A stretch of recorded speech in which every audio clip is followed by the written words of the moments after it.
Good evening. Welcome to the Honduras election report back. I am really excited to be hearing this tonight. But it's a really odd evening here in Minnesota, and I think probably everybody is from Minnesota in this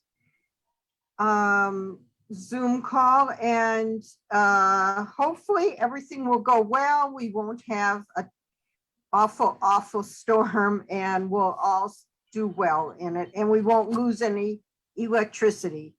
So we'll move on. So anyway, I want to welcome you. I'm Marcy Shapiro, and I'm a member of the Solidarity Committee of the Americas, and I am co-moderating this event tonight with Jairus Heckler, who's also a member of the Solidarity Committee of the Americas.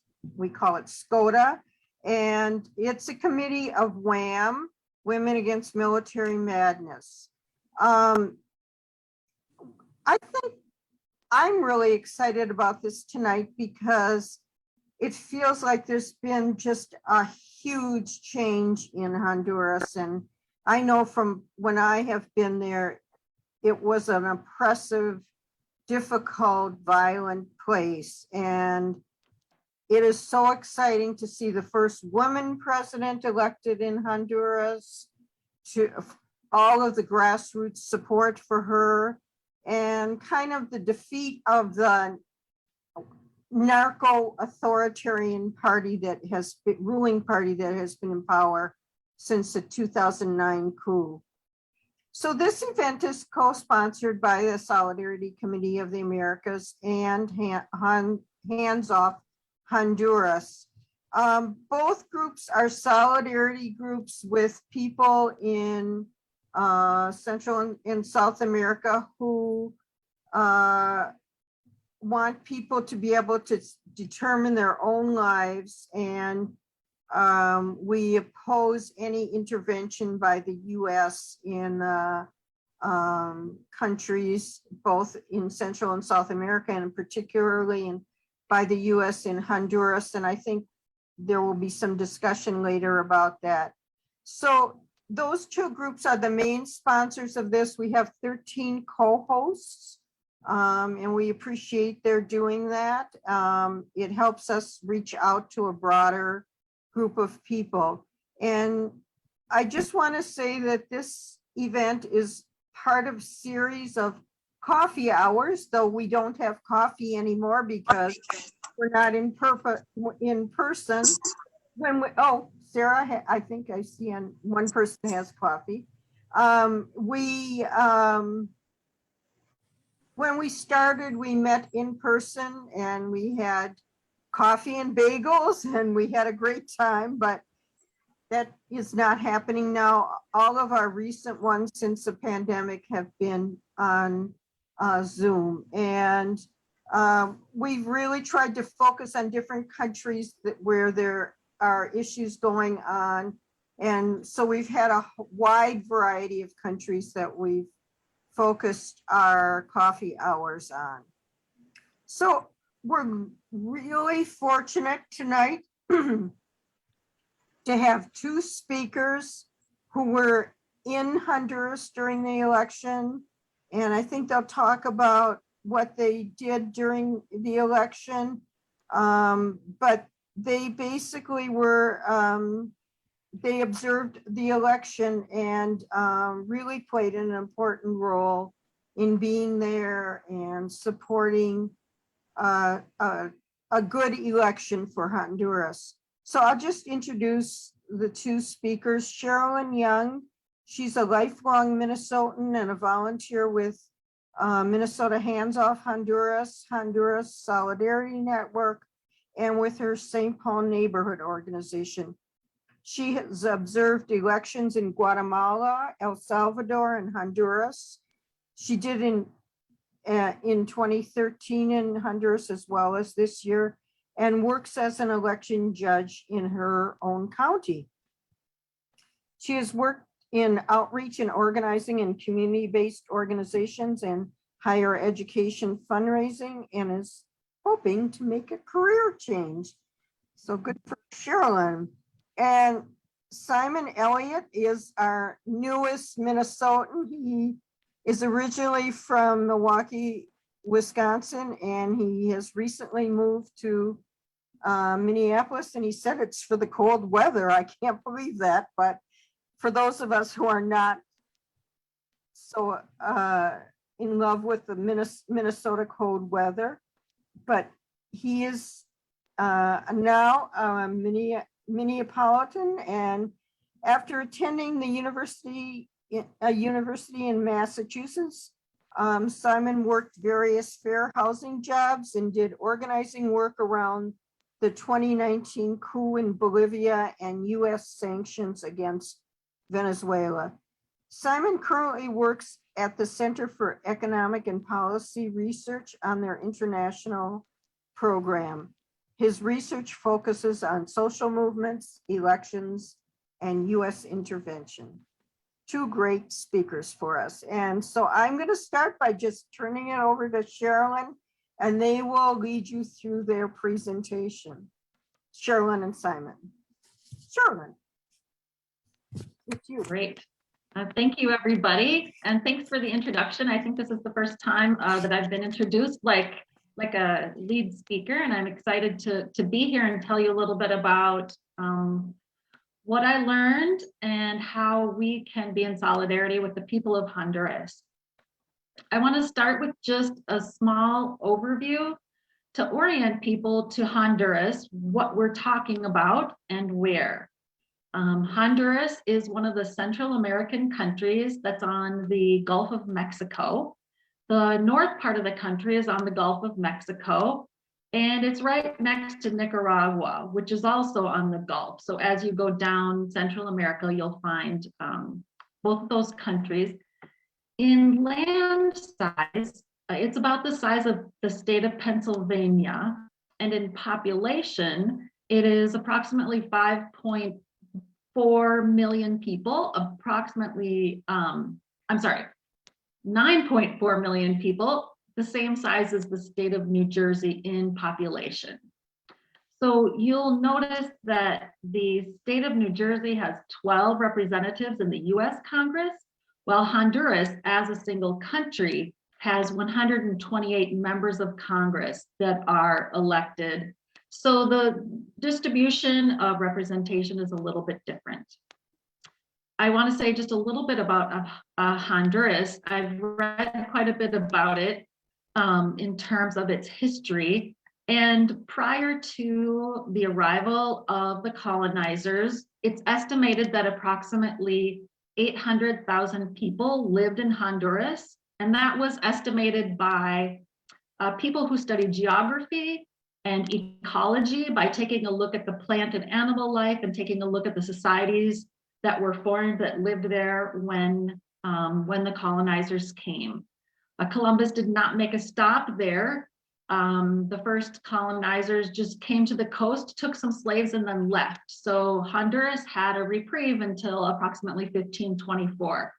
I'm going to skip over all the middle parts, but just to say a few highlights that I said that approximately 800,000 people probably lived in Honduras before conquest, and within 100 years, through this process of war and pestilence and lack of food and lack of territory, etc., they lost 96% of the original population when the Spaniards came. So you can see that's a really big shift in how people were living. It interrupted the culture and so on. So we shoot forward quite a few years to the end of the 19th century when the United States began to get involved in Honduras through its business community, starting with several companies, in particular fruit companies and banana companies. And then we're going to skip over even more until today. Honduras is a standalone country, but it is part of the Central American Parliament.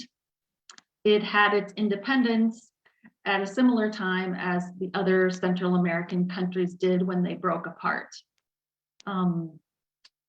So people that live in Honduras are definitely, there's a lot of mestizo people that live there, so kind of a mix of an indigenous and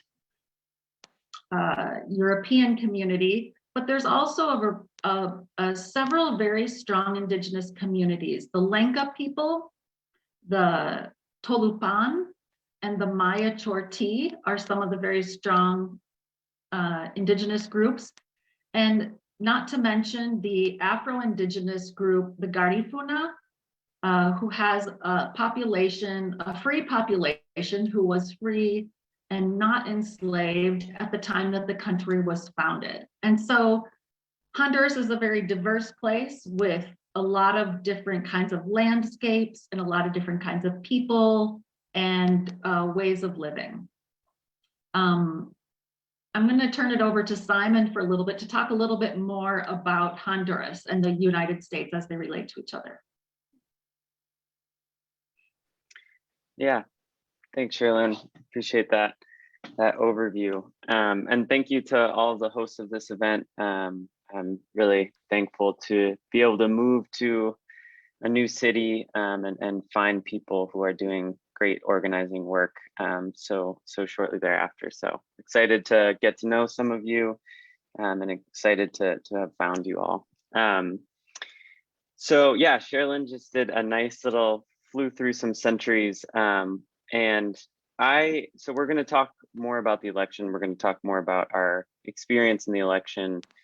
But I think I'm going to briefly, and I think throughout the evening, I hope to bring in the US and how the US has played a role in Honduras in recent years. And obviously, Sherilyn already mentioned the US has had long standing business interests and also foreign policy interests in Honduras.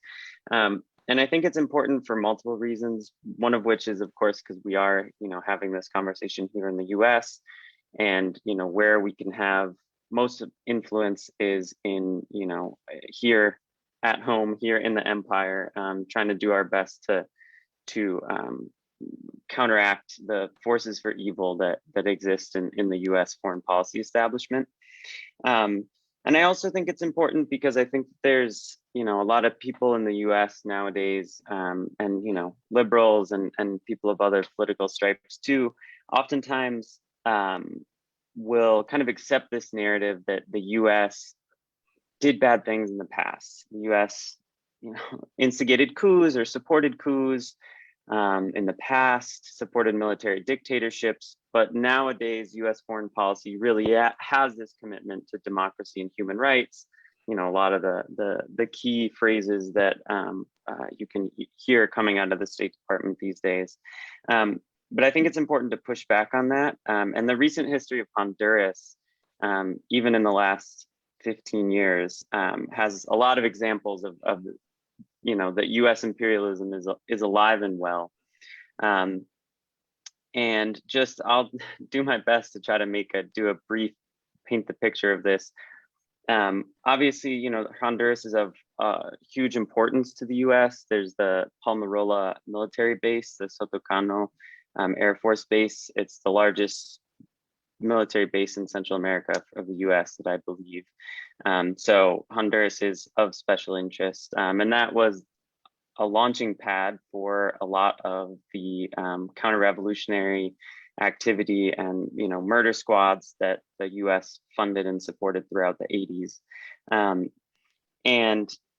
But even as recently as 2009, as many of you may know, the US supported a coup in Honduras. It was the first coup of the 21st century, people say, in Latin America. And it was against President Manuel Zelaya, who is the husband of now the president-elect Xiomara. And the US was intimately involved in that coup. And then Secretary of State Clinton, she also did play a role in kind of preventing Zelaya coming back to power as the democratically elected president of Honduras. As many other countries in the region, most of the countries in the region, in fact, were calling for his democratic reinstatement. And I actually, in exploring my new city, I went over to the Walker Library and I was checking out what they had.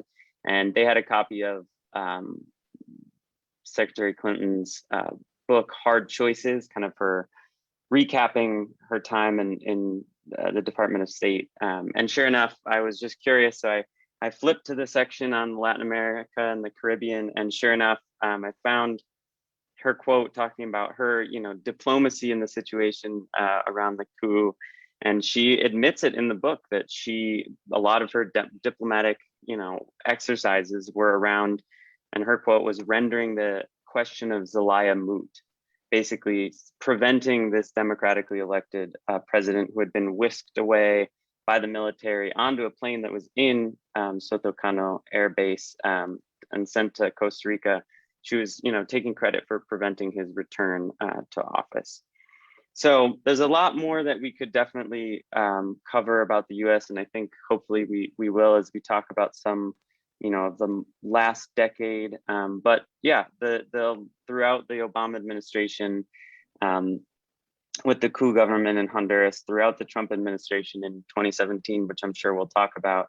And there was kind of a sense of continuity in that the governments of Honduras were a steady ally in Central America, that, they were taking a bunch of security money from the US. Biden was posing in for press conferences with Juan Orlando Hernandez, who we'll talk more about as the current president of Honduras, while Biden was vice president.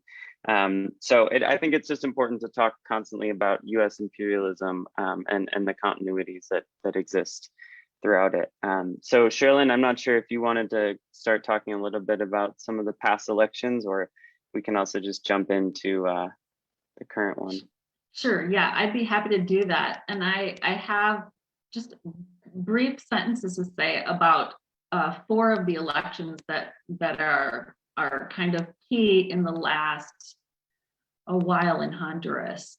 Honduras has had governments who have abused their power and run the country with military rule for quite a long time. The first election that people call a democratic election in Honduras was in 1981. And so that's really of note. The 80s were actually a time of great repression. But I want to say that since 81, people have started to call Honduras a democratic society. I think we could argue about that and talk about what that means for people in Honduras and what that means for elections and what that means for US policy. But we can do that at another time over coffee or beer. I want to point out the 2009 election, which Simon talked about, which was actually overridden by a coup. The Supreme Court and the Congress of Honduras and the military actually conspired together to depose the sitting president in the middle of the night. So the country woke up in the morning to chaos and fear and not knowing what was going to happen. We're again not going to spend a lot of time on that, but it is a story in itself. Skipping to 2013, this was the year that the current sitting president, Juan Orlando Hernandez, was elected. He had been in Congress after the coup and during the supposed election of the new president right after the coup, and he moved to the seat of presidency under accusations of fraud. Those accusations of fraud did not amount to him losing his seat or any great international outcry. And so in 2017, when he was running for president again, people were very upset because, number one, there was fraud the first time, and number two, the Constitution of Honduras actually prohibits presidents from having 2 terms. But because he was so powerful, he set himself up to have a ruling by the Supreme Court, which he appointed, that actually he could run another time because it really wasn't unconstitutional in this particular case. So in 2017, it was very obvious that he was in control of all 3 branches of government.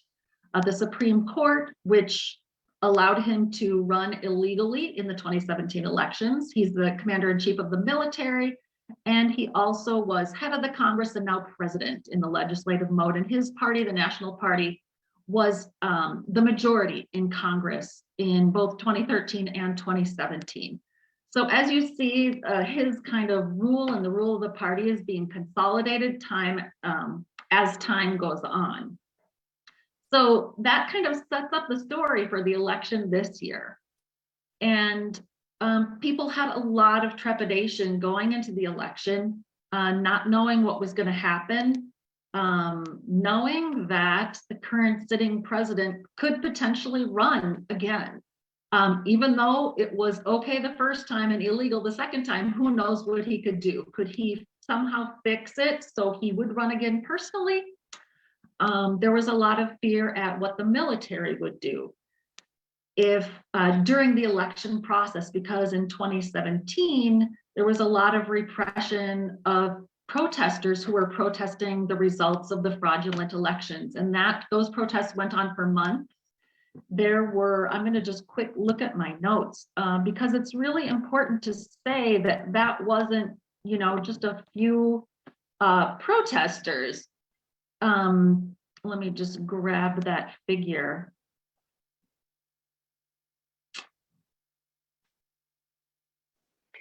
I think the UN Human Rights Commission says that at least 23 people were killed. Other places cite it as a lot higher in terms of deaths that were caused because of the repression. And then if this was, there was also over 1,200 people detained just in the weeks after as a form of trying to repress the protests against that fraud in 2017. I'm not sure if those were the numbers you were looking for, Sherilyn. Yes, absolutely. Thank you. Okay. Yes. And resulting from those mass arrests was a process of criminalization of public protest, where those people who were arrested actually had to be seen in court. They were accused of crimes, some of just which have only been resolved within the past year. So really crack down on any kind of a dissent against the government and the National Party in power. And again, it's really shaping up to be a dictatorship with the National Party in charge of all 3 branches of government and increased militarization as we go on. And this is another point to note that the militarization that's been happening, and what I mean by that is a very heavy presence of the police, which are national police. There's military police. There's also the armed forces, which are out and about in the country daily. There's special forces like the Tigres and multiple other types of special forces that have been partially funded by and trained by US forces. So what the US role has been in that militarization is to really facilitate a process where peaceful protest is violently repressed. When the 2017 elections were after the 2017 elections and after that, people were actually saying that the repression was growing to be even worse than when the coup happened in 2009. And I think that's a really big statement because people were out for months after the president was deposed in 2009. And the fact that the repression was getting worse even than 2009 is very notable. So we're walking into the election with a fear of what is going to happen and a great sense of insecurity and uncertainty. And when you talk to people, just kind of your average person, like some of the people who were leading our delegation, they were very concerned about what's going to happen. Nobody knew. Simon, did you want to add anything?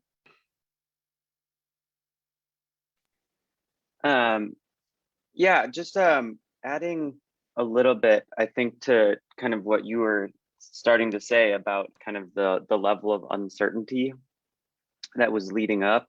I think you're right that 2017, the sort of legacy of 2017, and even 2013, where there was also allegations of fraud.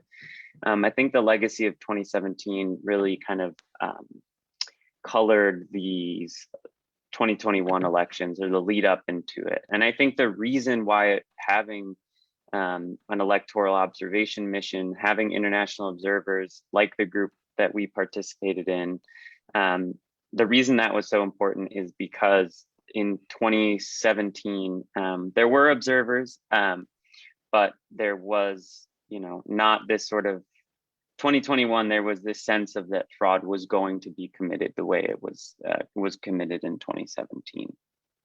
And I just also, just on the point of observers, I think it's also important. So the OAS in 2017 was there, had sent an electoral observation mission, and the OAS, even they, denounced that there had been some irregularities, and the Secretary General Luis Almagro went as far as to call, initially to call for fresh elections. And again, stop me if you've heard this before, but the US intervened not on the side of democracy, but instead intervened to kind of to recognize the fraud. And they were one of the first countries to recognize Juan Orlando Hernandez as the winner, ignored the OAS's call. And, I also don't want to leave you with the impression that the OAS is a neutral, perfect international observer.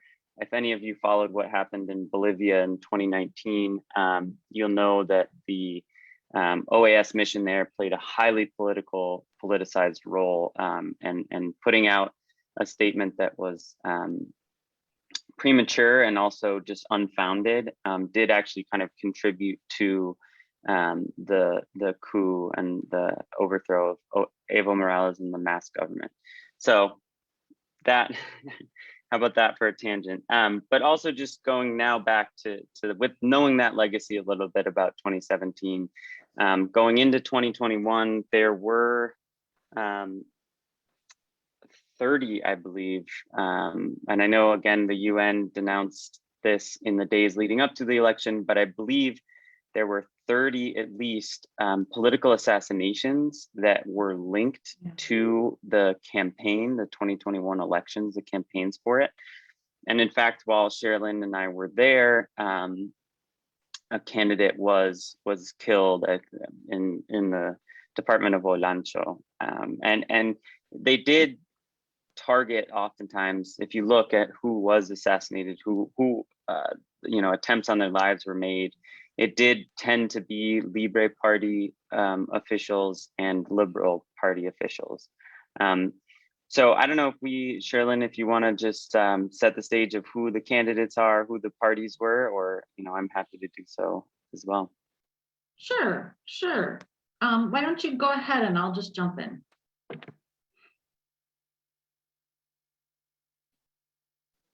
So every elections in Honduras are hugely important, because I learned that every 4 years, basically every seat elected position across the country is up for election, right? So there's not the importance like here in the US of midterms, where it's like, oh, you may lose the presidency, but in 2 years you have a chance to regain the House or the Senate. In Honduras, it's the presidency, all 128 seats of the Congress, and it's just a unicameral system. So it's just the one Congress. And then all of the mayoral seats, as well as over 2,000, I think, of like aldermen and alderwomen positions. So municipal council boards as well. So these elections are hugely important. And coming into these elections at the presidential level, it had kind of become clear from polls that it was really just came down to Xiomara Castro of the Libre Party, which is a party that actually came out of the protest movements that were against the coup and emerged as a political force. And then Nasri Tito Asfura, who of the Partido Nacional, the ruling party, who had the nickname Papi, who I struggled to get over that a little bit. But he is the mayor of Tegucigalpa, was the mayor of Tegucigalpa. And yeah, he also, he himself has been pointed to as part of some corruption probes, as he may be involved in some corruption himself. And I'm sure I think we should talk more about kind of the corruption that exists in Honduras, and maybe some of the things that Xiomara has talked about in her government plan to address some of those things.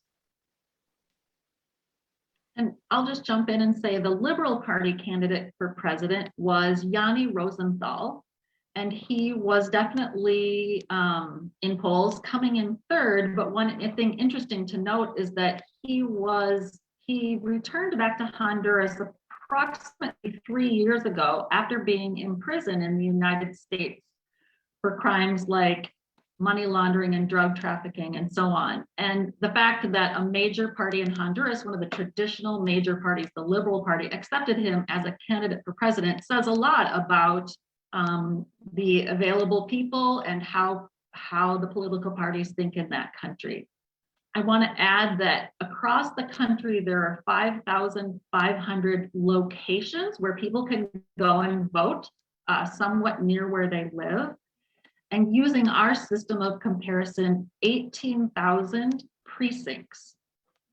So with a national election, like Simon was saying, there is a central body that prepares all the electoral materials and delivers them to each voting center, and then they're delivered further to each precinct, and that's really a big operation. I was able to visit that operation, which was in the center of the capital, Tegucigalpa, and it was a series of warehouses with hundreds of employees, a lot of them youth, and trucks going in and out, and it was guarded by the army. So I visited on Saturday night, the day before the elections. And I will say that there had been promises that the distribution would happen and everyone would have all of their voting materials the Saturday prior to the election. They were expecting like the morning of Saturday, all the materials would be delivered. And this means the ballots, the technology, just everything that you would need to run an election. And that did not happen in a grand part of the voting centers. In fact, when I was there at about 7 p.m., a couple of stories. One is we saw a big truck driving, or actually a series of 3 trucks. They were all named, driving out of the warehouse site heading towards Choloma, which basically meant that Choloma, which was I think it's like approximately 2 hours away, 1 to 2 hours away, did not have any of its voting materials by 7 p.m. on Saturday night. And they also told us that they had not delivered the capital city's voting materials at that time because they were the closest and they were going to do those next. So just that lack of even getting the materials out to the voting centers is a big deal. The second story I had about that was that when we arrived, we kind of walked through and we were guided by one of the 3 co-directors of the warehouse facility and the government, basically, who was making those distributions. So we saw people putting together boxes with election materials, and we even saw a truck being unloaded with brand new, that they looked like scanners or copiers. So they were big boxes that we were arriving, approximately like 2 foot by 3 foot by 3 foot. And the trucks were actually being unloaded by people the Saturday night before the elections. And what I mean by that is they haven't even been loaded up to be delivered yet. Not only were they not on the road, they were not delivered, and they hadn't even been loaded to be delivered. So there's clearly a big problem with the election materials.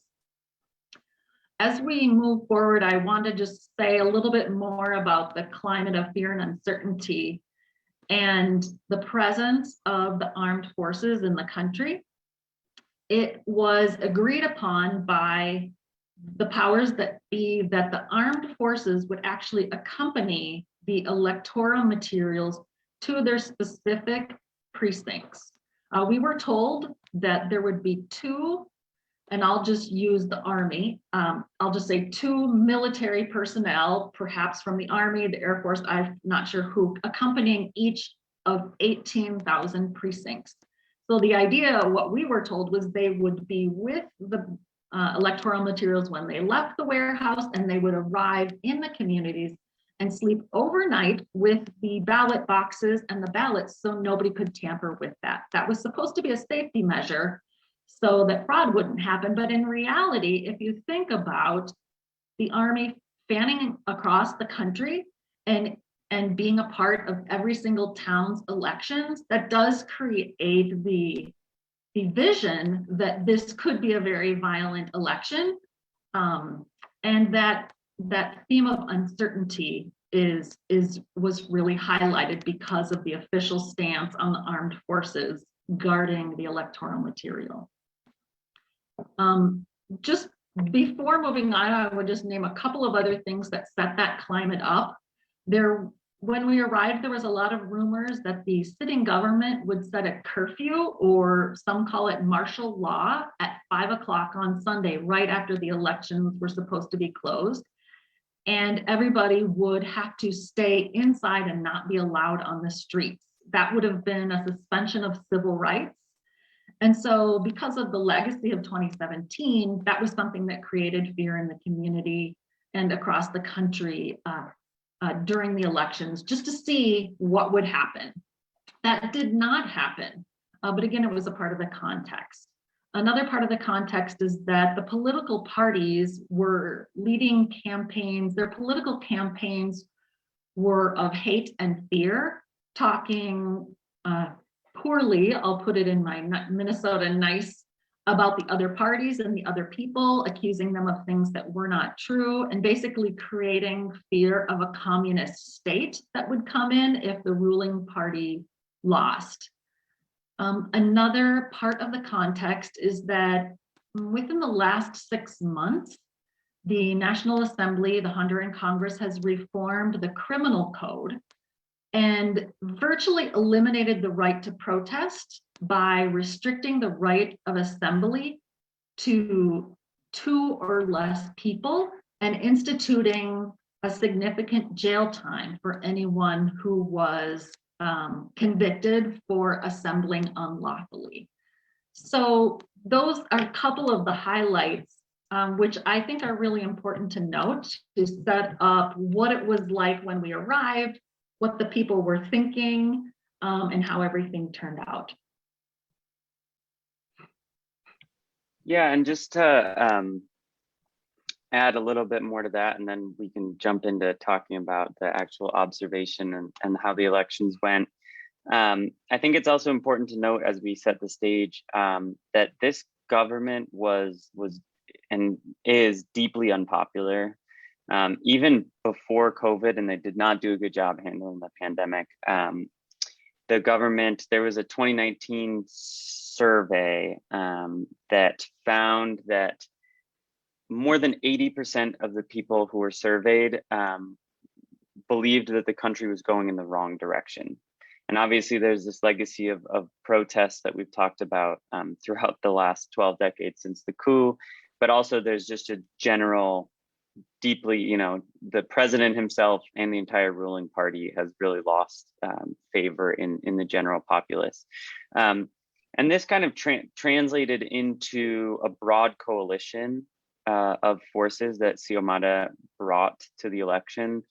And it spanned, you know, Xiomara, I think is despite all the things that they were trying to label her as the next Chavez or the next Maduro, she's neither of those things. She is a leftist. I don't think she ever has called herself a socialist. And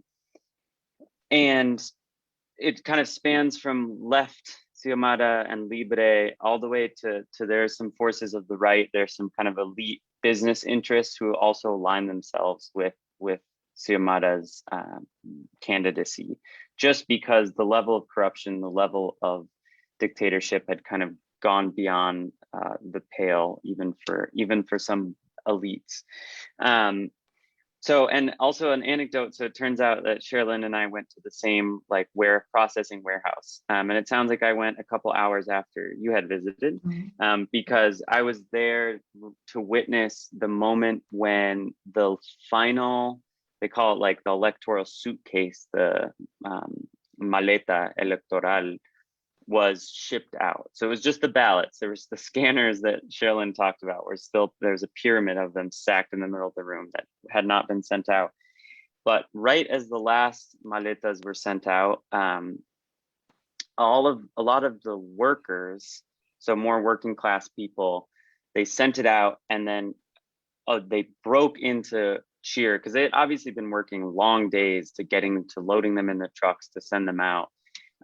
But, you know, people started banging on the sides of semis and chanting some of the slogans that had been, you know, fuerajo, like se van, which were like, you know, he's going, they're leaving, which had been slogans for the Xiomara campaign and kind of the anti-government campaigns. So it was a moment of great catharsis just to see. It was very cathartic to watch people and working class people celebrating that this democratic process was going to happen, that was going to remove this like narco dictatorship from power. So I found that very powerful. And then also from before the election and on the day of the election, I found a lot of people that I had the chance to speak to. There was a desire for a transparent and peaceful democratic process. There were a lot of fears that this was going to turn into repression. A lot of people that, you know, were saying that they were not going to let stand another fraud like what happened in 2017. But overwhelmingly, I think people wanted to have this democratic revolution happen at the ballot box and have it be peaceful. And I found that the day of the election, for most of the day, I was stationed at a pretty peaceful school that was in Tegucigalpa in the capital, a little bit on the outskirts, a little up in the hills. And people, it was a peaceful scene. The lines weren't too long, but again, the turnout was incredible. I think nationwide for the presidential election, it was at 68%, which, Sherilyn, correct me if I'm wrong, is better than the US in terms of turnout for general elections. But so, yeah, I found it to kind of be a beautiful scene, exercise of people, you know, knowing that they weren't going to fix everything at the ballot box, but that it was going to be a start. And I know I did have the chance to visit the voting center that Sherilyn was stationed at most of the day, which was not the peaceful scene that I painted for you all of where I was stationed. So I don't know if Sherilyn, you want to talk about some of the problems that you saw at your voting center that day? Sure. I'd be happy to. There were quite a few number of what I'll call improvements or changes in the electoral process for 2021 in comparison to 2017. And as we talk in the next 5 minutes, we'll talk a little bit about some of those. But to paint a picture for you, I believe the polls opened at 7 o'clock in the morning on a Sunday. All the elections are always on Sunday. And elections are kind of a community event. People come out, they hang out, they wait in line. There's around my voting location, there was tents from all the different political parties outside the polling place where people could gather and talk. People wait in line, go into the polling place, find out which room they're supposed to go to. On the outside of the room, they have posted a big sheet of paper or multiple sheets of paper with every single person's name and photo of who should be voting in that room. So you go into your room and find your name and make sure that you're voting in that location. You walk in. They find you in the actual election poll book. You show them your ID, which was actually a brand new ID just for this election. These IDs contained fingerprints. So in the last year, the government has created an entirely new, what they call a census of the Honduran populace and taken everybody's fingerprints so they could have this new ID in time to show it to vote. In the best of circumstances, you put your thumbprint into this digital reader and your photo flashes up. So the person who's running the election knows that it's you and knows that you're allowed to vote. You get 3 ballots, and they're actually separate pieces of paper. The presidential ballot was about this big, yay, maybe like 10 inches by 14 inches. The congressional ballot, which had so many seats on it and so many parties running, was about 2 foot by 2 foot. And the mayoral and other seats were again maybe like 10 inches by 14 or 16 inches. So you get these pieces of paper, they're all folded up, they're signed because the elected official or the election officials have to sign that these ballots are blank and that they witness that. You go to vote behind a little carrel, which is like a cardboard enclosure. You fold back up your ballots and put each one in a specific ballot box. The ballot boxes are clear, so you can see that the presidential ballots went in the presidential box, the congressional ballots went in the congressional box, and so on. Then you get your ID back from the election officials. They're supposed to keep it so people don't vote twice. You get your pinky finger inked to show that you already voted, and then you can leave knowing that you did your part to make your voice count for the country. Again, where I'll just emphasize that I don't know what the final participation numbers were, but they were saying like 69.4% or possibly down to 68.4% participation. And the school that I was in, you could definitely see that from before 8 a.m. there was a very huge line outside of the school. And I counted as we drove by the line, I counted about, and so people stood in line all day to wait to vote. I heard that the wait was like maybe 90 minutes to 3 hours even. And then by the afternoon, there was actually 2 parallel lines, the same length. So people really wanted to vote. They were patient. They waited their turn to come in. Some of the problems that we saw that at my location were a party activist letting in their friends to vote at the head of the line. There was one guy in the morning and one guy in the afternoon that was there, and I don't know how the election officials let him do that, but I specifically saw him let people jump the line multiple times, and he was standing there, and of course there's a big crowd and it's really noisy, and his friends are just getting to go in and vote. And that was because people were afraid that something would happen and they wanted their vote in there soon, like before something would happen, before any curfew, before the polls closed. So people had to really fight for their vote to count from the very beginning. Another little anecdote is that on the way to my polling place at 8 a.m., one of the election observers of mine heard on the radio that the National Party declared victory. So they declared victory at 8 a.m. on the day of the election on what I'll call national radio. I'm assuming it was national radio. So despite that, people really wanted to vote and they wanted to make sure to get in line.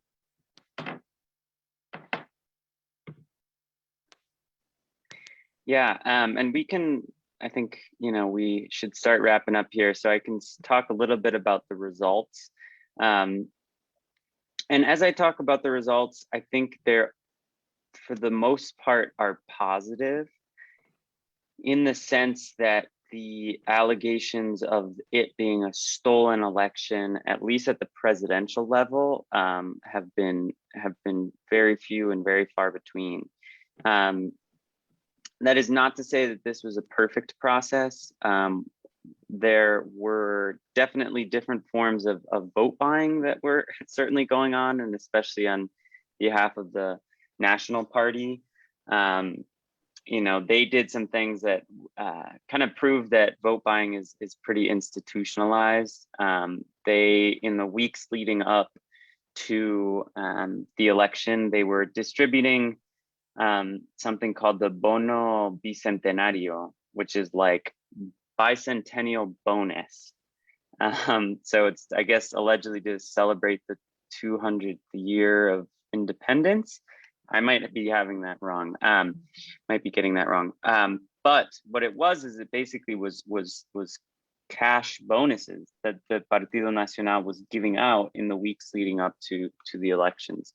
And then also there were other things where they did all these campaigns of, you know, giving people, doing, you know, work on roofs, giving them supplies to fix houses, and all of it was, you know, not the federal government, but it was labeled with the party logo. So this, you know, definitely was not a coincidence. So it's not a perfect process. And obviously Sherilyn talking about some of the things that she saw. That being said, Xiomara won, and it was pretty clear pretty soon after the results started coming in on the night of the election that she was going to win. Right now with 98%, more than 98% of the results posted to the CNE's website, her margin is more than 14%. So it's a significant margin. It's an overwhelming margin, and there have not been too many questions as to whether anything, you know, it was never really in doubt. That being said, again, talking about the US, there was kind of, everyone was holding their breath, I think, a little bit, holding on the full celebrations until, and this kind of shows you the weight of empire when you're not in the US, but you can kind of experience the US from outside of its outside of its borders. There was kind of a sigh of relief when the US first acknowledged that Xiomara was the president-elect. There was like okay, now it's real. And it took the US, I think, a couple days, I believe, until Secretary Blinken finally put out a statement, put out a tweet. And there was that, then suddenly it felt real. And that kind of goes to show the weight that the US has in a country like Honduras. Yeah, and then so at the congressional level, and Sherilyn, you may know more, but I think it's going to be interesting to see how Xiomara governs. The Libre Party, I believe, out of the 128 seats is going to have 50, which is the most seats of any party, but it is obviously short of a majority. So governing, they will need to govern in coalition. The Partido Nacional, I think, had 44 right now, and these are still projections. Because there is a partial recount going on at the congressional level, because there were a lot of formal complaints that parties put forward regarding the results of the congressional elections. And then, yeah, the Liberal Party got 22, and then this other party that was in coalition with Xiomara, the Partido Salvador de Honduras, has 10. But again, there are tensions within the coalition, so that PSH, the last one I just mentioned with 10 seats, they're not necessarily going to vote in tandem with Libre on every issue. So it's going to be a challenge to govern for sure. But I think that people are first, you know, basking definitely in the victory that Xiomara had, and working to make sure that she gets to office at the end of January 27th. I think she chose the date. So I don't know if there's something more you want to say about results or anything else, and then we can maybe start taking any questions if people have. Mm-hmm. No, I think the results are, it's really interesting keeping up with the news and trying to watch them flow in. I think the strong point that I want to make is Hondurans have to defend their vote even after the election. They can't be assured that everything is going to be counted right. They have to fight to have a recount. They have to counter the social pressures of different parties, political parties making different statements, of different nonprofit organizations coming out and to say something about how fraudulent the elections were. They have to deal with the United States government having multiple meetings with a variety of people in the Honduran government and the transition team of the president-elect. And it's not publicly said what happens in those meetings. You might get a tweet about, oh, we had a great meeting and that was it. So people really have to defend their vote. And I have the utmost respect for social movements in Honduras and what they're doing to educate people and organize people to fight for their rights and to fight for their water and land and for their country. On that note, we are gonna say a little bit about something many of you probably have heard about, and that is a bill going through the United States Congress right now. It's been introduced in both the Senate and the House. It was introduced in the House first, and in the House it's called the Berta Act for Human Rights in Honduras, named after a slain environmental feminist Lenca leader, a water defender. This bill would stop the flow of funds from the US, public monies, tax money, to Honduran military and special police and operations until human rights issues, specific cases are addressed. And if you haven't heard about that bill before, I would ask you to take a look at it. It's very important. There's approximately 70 plus representatives in the US House signed on to that. And in the Senate, it was first introduced this year. And I'm saying there's approximately 10 senators who have signed on. I'm going to put information in the chat. But if you would call your senators and representatives and ask them to support that bill, that's going to be really helpful. So the people of Honduras can have the self-determination, the autonomy, and the sovereignty that they deserve.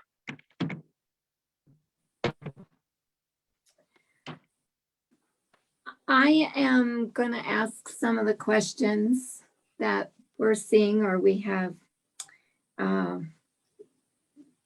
wondered about. In light of the fact that the country has so many armed forces and special forces and military and all of that, what does the election mean for Honduras as far as maybe moving it past being a militaristic narco state that has been under Juan Orlando Hernandez?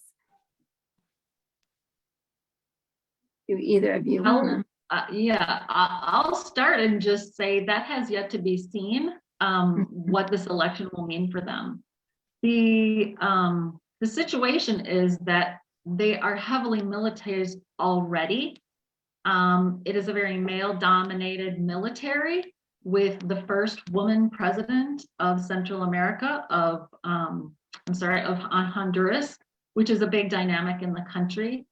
The military had generals and the higher ups are very loyal to the National Party. So a lot of that has yet to be seen. Simon, do you want to add anything? I think that's a fantastic question. I think that as it comes to the military, it's going to be very tricky.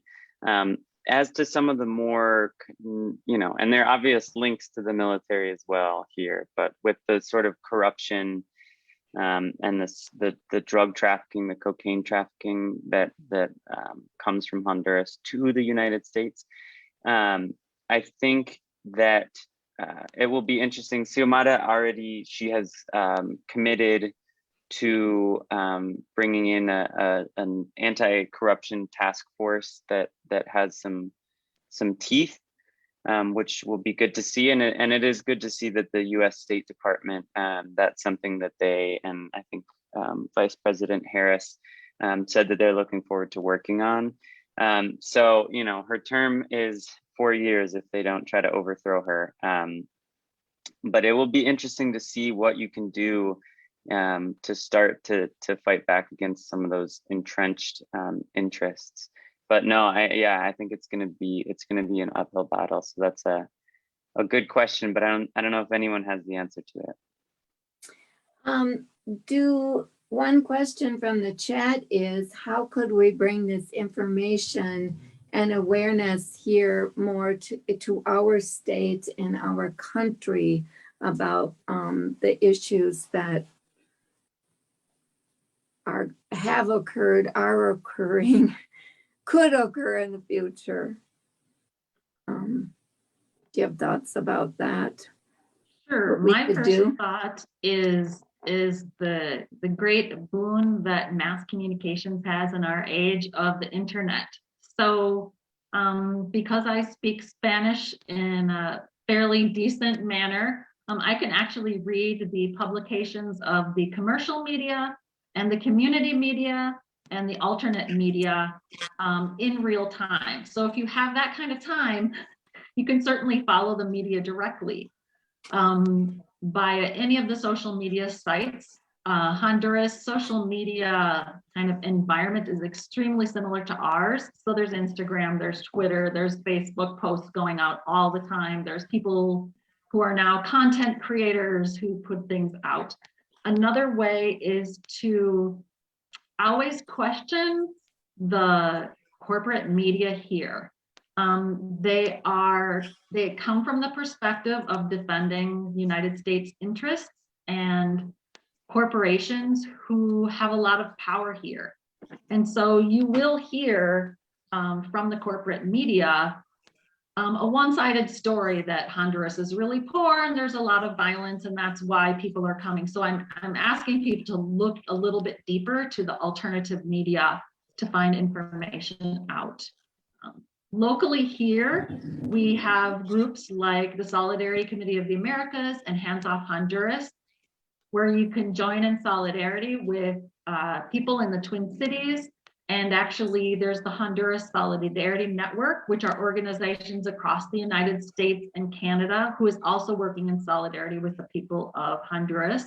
And so you can look them up online or ask me to get in contact with them. Simon, did you want to add anything? No, I was just gonna do what you just did and plug SCOTA and plug Hands Off Honduras and all the other groups that co-sponsored this. I think it's doing incredible work, and then now it's just needing to grow those movements, grow those organizations, grow the political parties. So yeah. I would also add that in terms of getting involved, Honduras is a very diverse country, and their social movement, meaning community organizers and regular citizens on the ground who are organizing for change, are very widely represented. So if you're part of a group here, such as Save the Boundary Waters or something like that, there is I'm quite sure that there's another organization, Honduras, is doing the exact same work that you are here, and they're doing it there. So that's one way to connect around issues that you're interested in. For example, the Black Lives Matter movement here in the United States, the Afro-Indigenous people in Honduras have their own social organizations, and they are speaking out strongly for their rights as a people, their rights to exist, their rights to their own language and territory. And so there's a lot of parallel work going on here. Thank you. Here's another question. Could you talk about some of any discussion around the effect that the election might have on efforts by people to immigrate to the United States? You know, we've had the caravans coming, and do you have any thoughts or information or speculations about that process of leaving the country that's occurred over the last couple of years? Yeah, I can just take a first go at responding, and I'm going to go kind of maybe in a particular angle. And this is, of course, not a holistic answer to this question about migration from Central America to the US.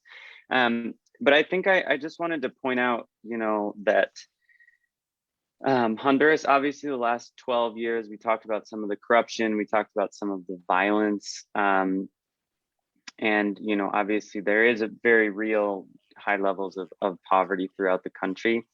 I just want to point, going back in time a little bit, so the government of Xiomara's husband, the president who was overthrown in 2009, he came into office in 2006 and then was thrown out in June of 2009. In those short years, again, this wasn't a socialist government. They didn't attack the centers of concentrated power, economic and political power, but they made some very pragmatic changes that were very popular that ended up making things better for the lives of Hondurans living in Honduras. So just in those 3 years, they almost doubled the minimum wage. Per capita GDP increased, unemployment went down, private and public investment went up. Economic inequality actually decreased during his tenure, and all of those things, all of those positive developments, including in education, one that I think is really important, this Programa Matrícula Gratis, which is basically a free matriculation program, free enrollment, that actually increased school enrollment by 28%. And it was a program of the government to just make enrollment, to waive the fees for enrolling in school. So if you talk about root causes, right, and Sherilyn might bring this up, but Vice President Harris, and Biden, they're talking a lot about root causes of migration. I think some of it comes down to are there economic prospects in the country? And you have, what happens is you have a popular government like the one of Zelaya, who is making real grounds, is making real progress in terms of making it a more equal country, a country with lower unemployment rate. Some of these, obviously push factors for migration, and it gets overthrown and supported by the US, right? So that's going back in time. And then all of those achievements also in the last 12 years of the Partido Nacional have been reversed. So I think obviously, like how we talked about with the militarization of the country and the neoliberal economic model that has dominated since the coup, it's obviously not going to change overnight. But I think if you have a government that's working for the people and is not working on behalf of foreign interests and on behalf of corrupted interests, I think that you can start to maybe have there be hope in a country, and also more importantly, have there be economic prospects for young people and for families and whatnot. So that's what I would just add.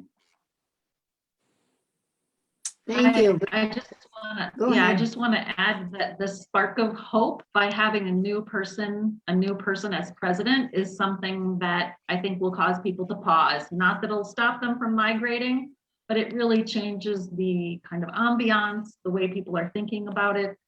Again, those factors that are making people migrate, such as like the infiltration of the gangs and the police in neighborhood communities, basically extorting businesses to stay in their place and be protected. They have to pay the gangs to protect them. So those types of things aren't going to go away fast. The pressure against LGBTQI communities is culturally embedded, and that's going to continue as Honduras works through its cultural changes and shifts regarding that movement. So yeah, I think that's something we definitely want to watch for. Thank you. Those are inspiring comments, and I don't know the word for it, but another question I have for you is Wapino people, how are things with what's happening currently with that community? Sure. I've been watching the news with bated breath this week, so I could give you a report in case that question was asked. And it's a very interesting news. Since I haven't been watching the news for the last 3 to 4 hours, I don't know what happened. So I'm going to give you a homework assignment to go find out. But what happened last week was that the trial was suspended.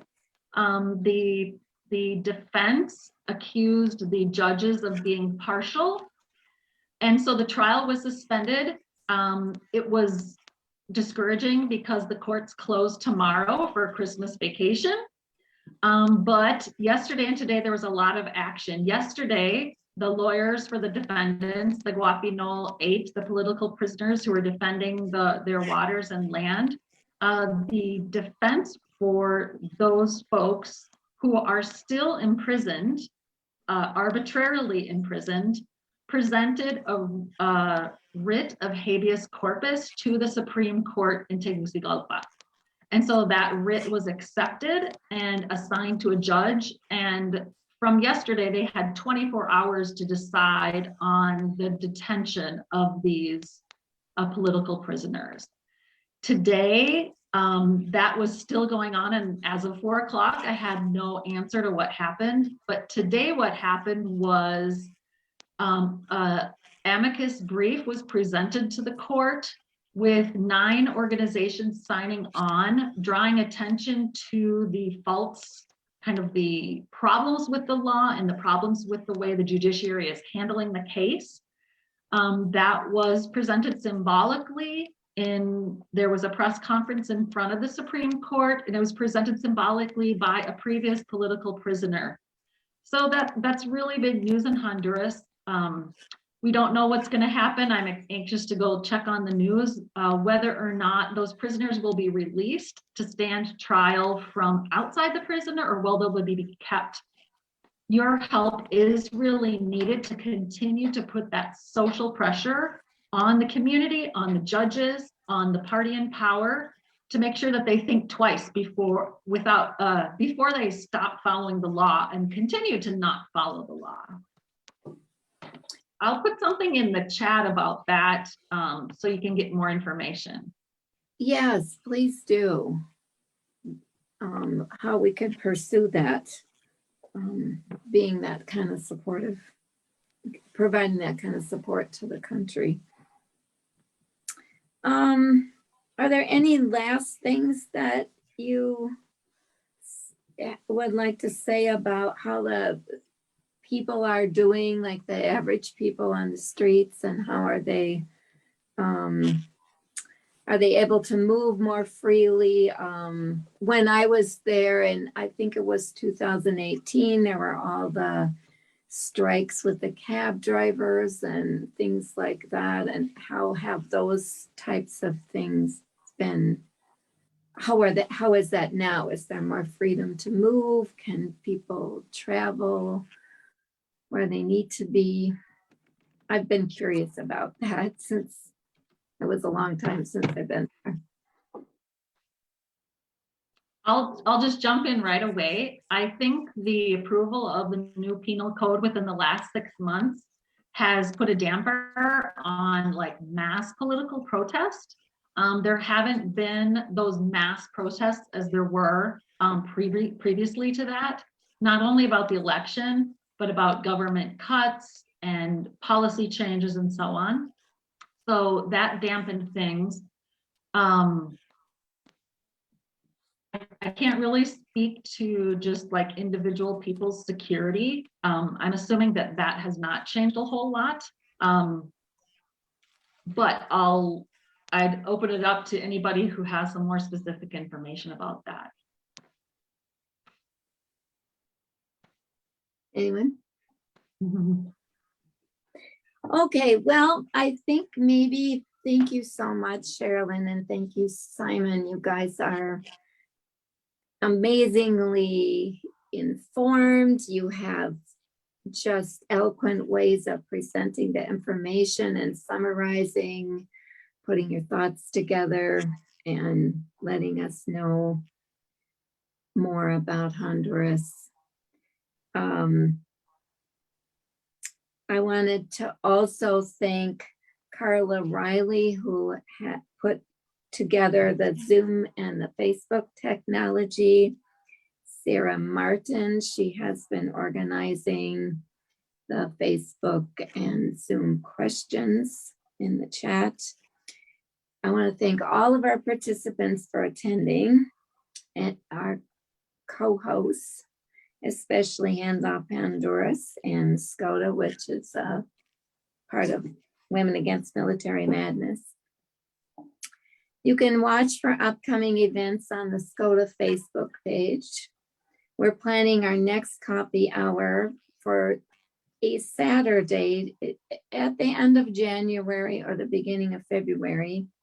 Our coffee hours are at 10 o'clock, and you can find them on the Facebook page.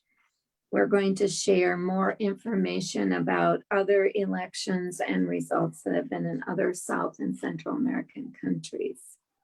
There is also a caravan this coming Sunday at 1 o'clock in support of Cuba and ending the embargo, or embargo is such an eloquent word when it's really a blockade. So there's been a number of caravans that were started in Miami and have spread across the country, but we're having one on Sunday, and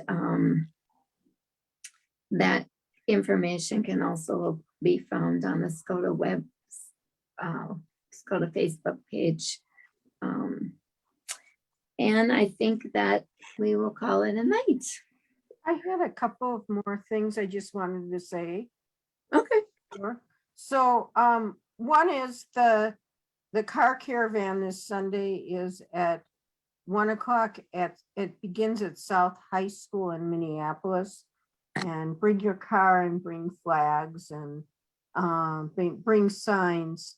You know, all of the events about Honduras and Cuba are all interconnected because they all are a response to the US empire trying to affect and change what a lot of countries are doing in Central and South America. So it's important to support all groups. And I also wanted to say one more thing about, we had a friend of the group on tonight, Senator Sandy Pappas, and I think she might have left already. I just wanted to thank her for being here and participating. She was part of a group of legislators several years back who introduced legislation supporting the Berta Cáceres Act and, you know, supporting changing US policy in Honduras. So it's really important for us to build those relationships with not only the federal level, but also the local legislative level. So that's all I have to say. Thank you, Marcy. Simon or Cherylyn have more to say. No, just thank you to everyone who was here and who listened. It's super fun to be able to talk about my experiences at length. And I'd be happy to talk to anybody else in the future. I put information in the chat about how to get involved with Minnesota Hands Off Honduras, and you can just contact me and we'll chat from there. Thank you to SCOTA and the members who organized this webinar. I really appreciate Women Against Military Madness. Thank you.